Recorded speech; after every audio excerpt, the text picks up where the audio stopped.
You're scrolling through your phone at 11 p.m. You see an ad for this amazing jacket, 30% off, only 6 left in stock, sale ends at midnight. Your heart starts racing. You can already picture yourself wearing it. You click Add to Cart. And here's the thing, you don't even need a new jacket. You've got 3 hanging in your closet right now. But 20 minutes later, you get that order confirmation email, and there's this weird mix of excitement and regret, maybe? You're not sure yet. Fast forward 2 weeks, the jacket arrives, you try it on once, realize it doesn't fit quite right, and it goes straight into the closet with those other 3 jackets you never wear. You just spent $180 in something that's going to collect dust for the next 2 years until you finally donate it. Look, if this sounds familiar, you're not alone. And more importantly, you're not broken. There's actual neuroscience happening in your brain during these moments that's specifically designed to make you spend money you shouldn't spend. My name is Ron, and I spend way too much time thinking about why smart people make terrible purchasing decisions. If you're someone who has ever looked at your bank account at the end of the month and thought, where did all my money go? I swear I wasn't spending that much. Make sure to hit that subscribe button and give this video a thumbs up if this helps you out. Because today, we're talking about something that millionaires and billionaires use all the time, but nobody ever teaches regular people: strategic purchase delays, and specifically the 72-hour rule, which is this obscure psychological timing technique that can literally save you tens of thousands of dollars over your lifetime without making you feel deprived or miserable. Here's what most people don't realize. Impulse buying isn't really about the thing you're buying. It's about your brain chemistry. When you see something you want, whether it's a new phone, a pair of shoes, a kitchen gadget, whatever, your brain releases dopamine. That's the same chemical that gets released when you eat chocolate, when you win at something, when you get a like on social media. Dopamine feels good. And your brain learns really quickly that buying things equals dopamine hit. But here's where it gets really interesting. That dopamine spike, it happens during the anticipation of getting the thing, not when you actually own it. Researchers at Stanford did a study tracking brain activity during purchases, and they found that the highest dopamine levels occur during the moments before you click buy, not after. That's why you feel so excited adding things to your cart, but 2 weeks later when the package arrives, you're like, oh yeah, I forgot I ordered this. Now, the retail industry has spent literally billions of dollars figuring out how to exploit this. They know that if they can get you to make a decision quickly, right now, in this moment of peak dopamine, you'll buy things you don't actually want or need. Let me give you some numbers that'll blow your mind. According to a 2023 study by Slick Deals, the average American makes 3.1 impulse purchases per week. Per week! And those purchases average $155 each. Do the math on that. That's $480 per week, roughly $25,000 per year on stuff people didn't plan to buy. $25,000. That's more than most people contribute to their retirement accounts in a year. That's a year of college tuition. That's a down payment on a house in some parts of the country. So here's the thing about wealthy people, and I'm talking about people who actually built their wealth, not people who inherited it or got lucky with crypto. They have this completely different relationship with time when it comes to spending money. Most people operate on what I call instant gratification timing. See it, want it, buy it, all within minutes or hours. But wealthy people, they operate on strategic delay timing. They put time between the impulse and the purchase, and that time does something really powerful to your brain. This is where the 72-hour rule comes in. The concept is brutally simple. Whenever you want to buy something that's not an absolute necessity, and I'll define that in a minute, you make yourself wait 72 hours before purchasing it. Not 24 hours, not 48 hours, specifically 72 hours. Now you might be thinking, Ron, that sounds annoying. I don't want to wait 3 days every time I want to buy something. And look, I get it, but stick with me here because the psychology behind why it's specifically 72 hours is fascinating. There's research from the Journal of Consumer Psychology that tracked purchase desire over time.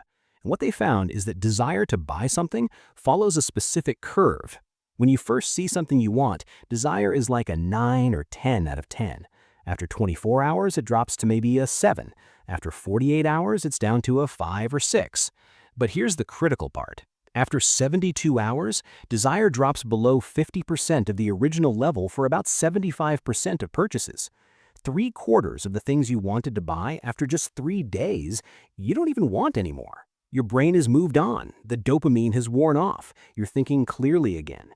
And even for the things you do still want after 72 hours, your desire level has dropped enough that you can make a rational decision instead of an emotional one.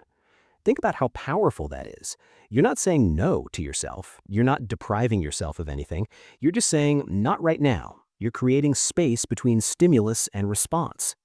There's this guy, Viktor Frankl, a neurologist and psychiatrist. He's got this famous quote, "Between stimulus and response, there is a space. In that space is our power to choose our response." That's exactly what the 72-hour rule does. It creates space. Now, let me tell you how I actually saw this play out with wealthy people, because I used to work in wealth management, and I'd watch these clients make purchasing decisions. I had this one client, net worth about $40 million, made his money in manufacturing. This guy would agonize over a $500 purchase, not because he couldn't afford it, obviously he could buy anything he wanted, but he had this process. He'd see something he wanted, he'd take a photo of it or save the link, and he'd put it in a folder on his phone called Maybe Later. Then, every Sunday morning, he'd go through that folder and look at everything he'd wanted to buy that week. And he told me, "Ron, 80% of the time, I look at the thing and I can't even remember why I wanted it." The things that survived that Sunday review, those were the things he actually cared about. Those were the things he'd buy. And here's what most people don't realize. This is why he had $40 million. Not because he earned more than everyone else, plenty of people earn similar incomes, but because he didn't leak money on stuff he didn't really want. Look, there's this concept in personal finance called the latte factor, which I actually think is kind of dumb because it makes people feel guilty about buying coffee. But the principle is real. Small, repeated purchases that you don't really think about can add up to massive amounts over time.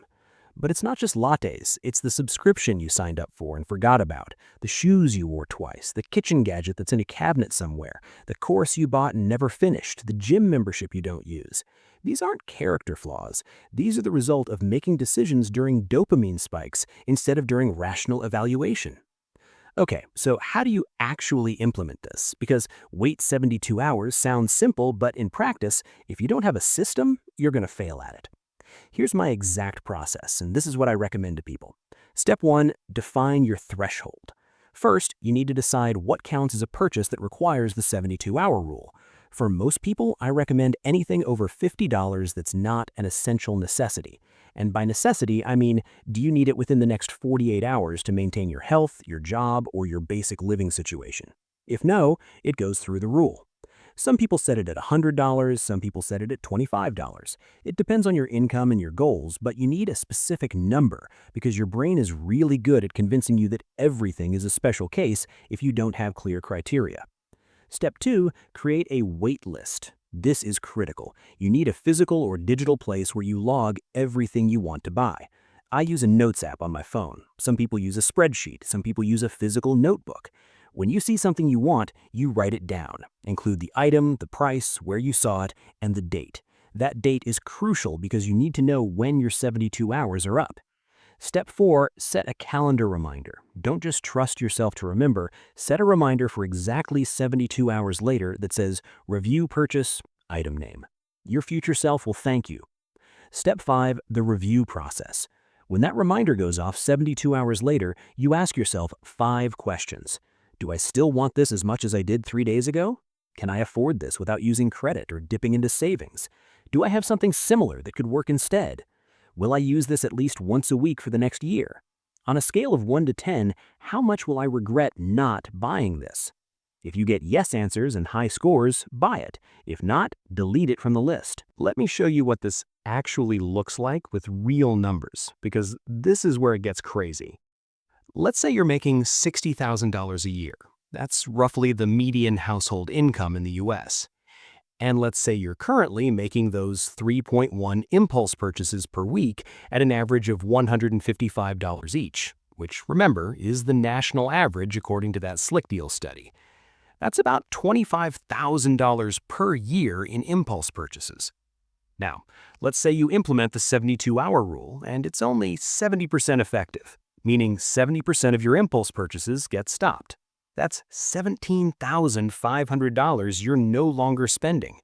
If you take that $17,500 per year and instead invest it in a basic index fund, getting an average return of 8% per year, which is conservative for long-term stock market returns, after 30 years, you'd have $1.94 million. Let me say that again.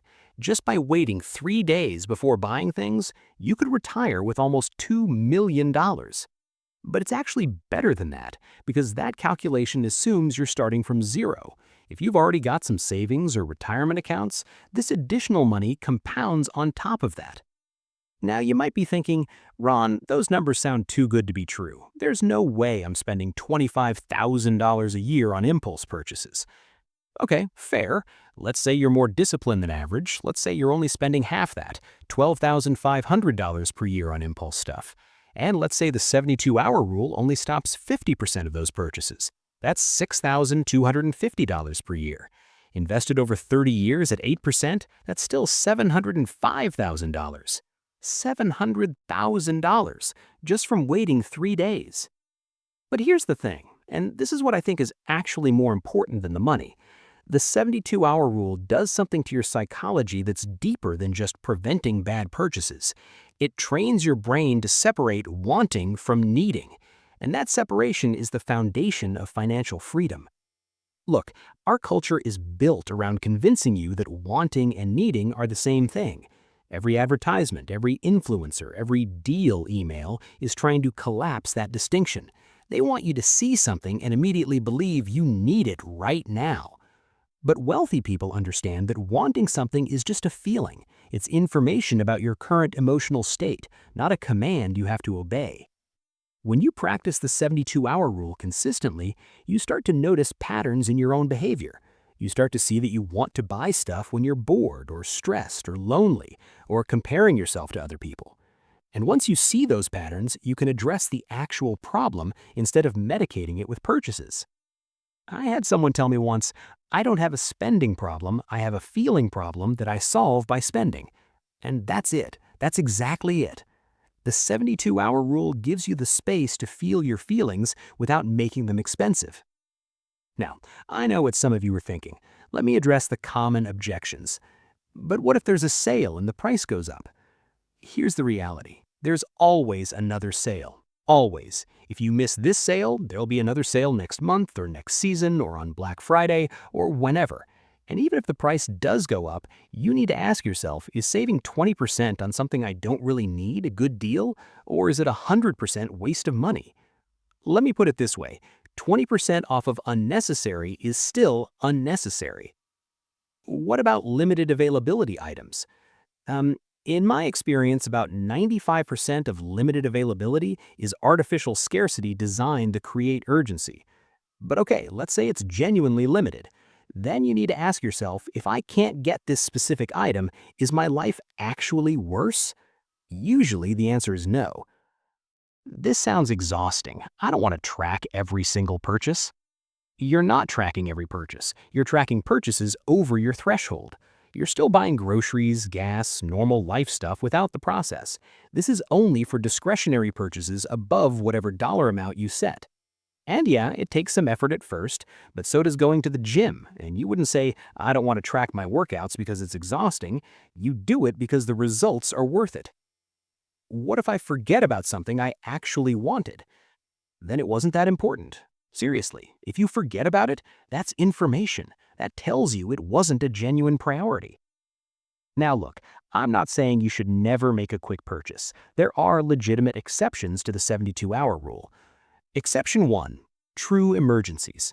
Your car breaks down and you need it for work. Your kid needs medicine. Your work computer dies and you need it to earn income.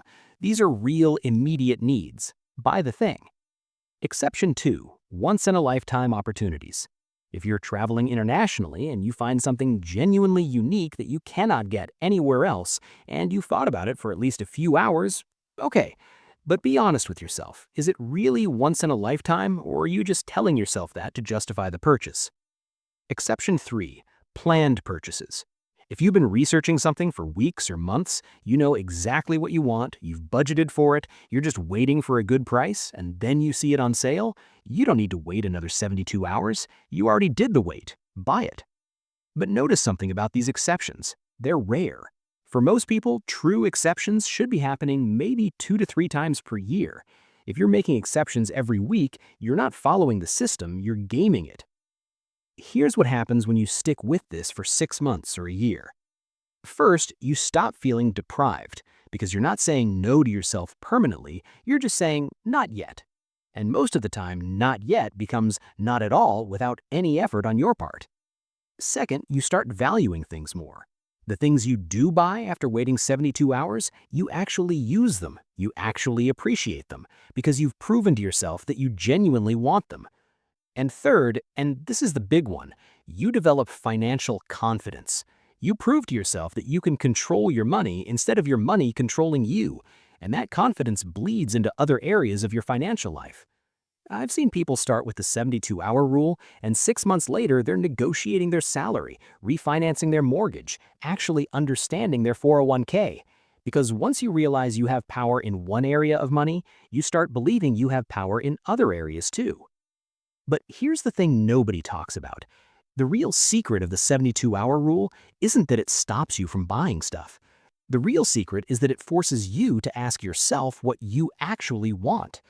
And I don't mean what do I want to buy, I mean what do I want my life to look like? What am I trying to accomplish? What matters to me?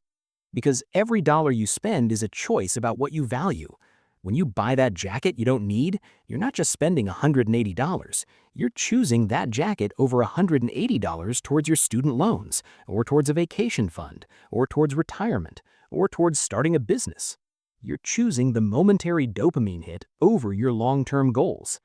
And look, I'm not judging that choice. Sometimes the dopamine hit is worth it. Sometimes you should buy the jacket. But it should be a conscious choice, not an autopilot decision driven by an Instagram ad at 11 p.m. The 72-hour rule gives you the space to make that choice consciously. So here's what I want you to do. This week, pick your threshold amount. Write it down somewhere you'll see it. For most people, I recommend $50, but you do what makes sense for your situation. Then set up your waitlist system, notes app, spreadsheet, whatever. Just make sure it's something you'll actually use. Next time you want to buy something over your threshold, log it, set that 72-hour reminder, and then forget about it. Don't obsess over it, don't keep looking at it, just let it sit in the back of your mind. When the reminder goes off, honestly answer those 5 questions I gave you earlier, and then make your choice. That's it, that's the whole system. Start small, you don't have to be perfect. You're gonna mess up sometimes and buy stuff impulsively, that's fine. What matters is that you're building a new habit, and habits take time. But I promise you, if you stick with this for just 3 months, you will be shocked at how much money you didn't spend on stuff you don't even remember wanting. And more importantly, you'll start to feel like you're in control of your money instead of your money being in control of you. And that feeling, that's what financial freedom actually is. All right, if this was helpful, hit that like button, subscribe if you haven't already, and drop a comment letting me know what your threshold amount is going to be. I read every single comment and I love seeing people take action on this stuff. I'll see you in the next one.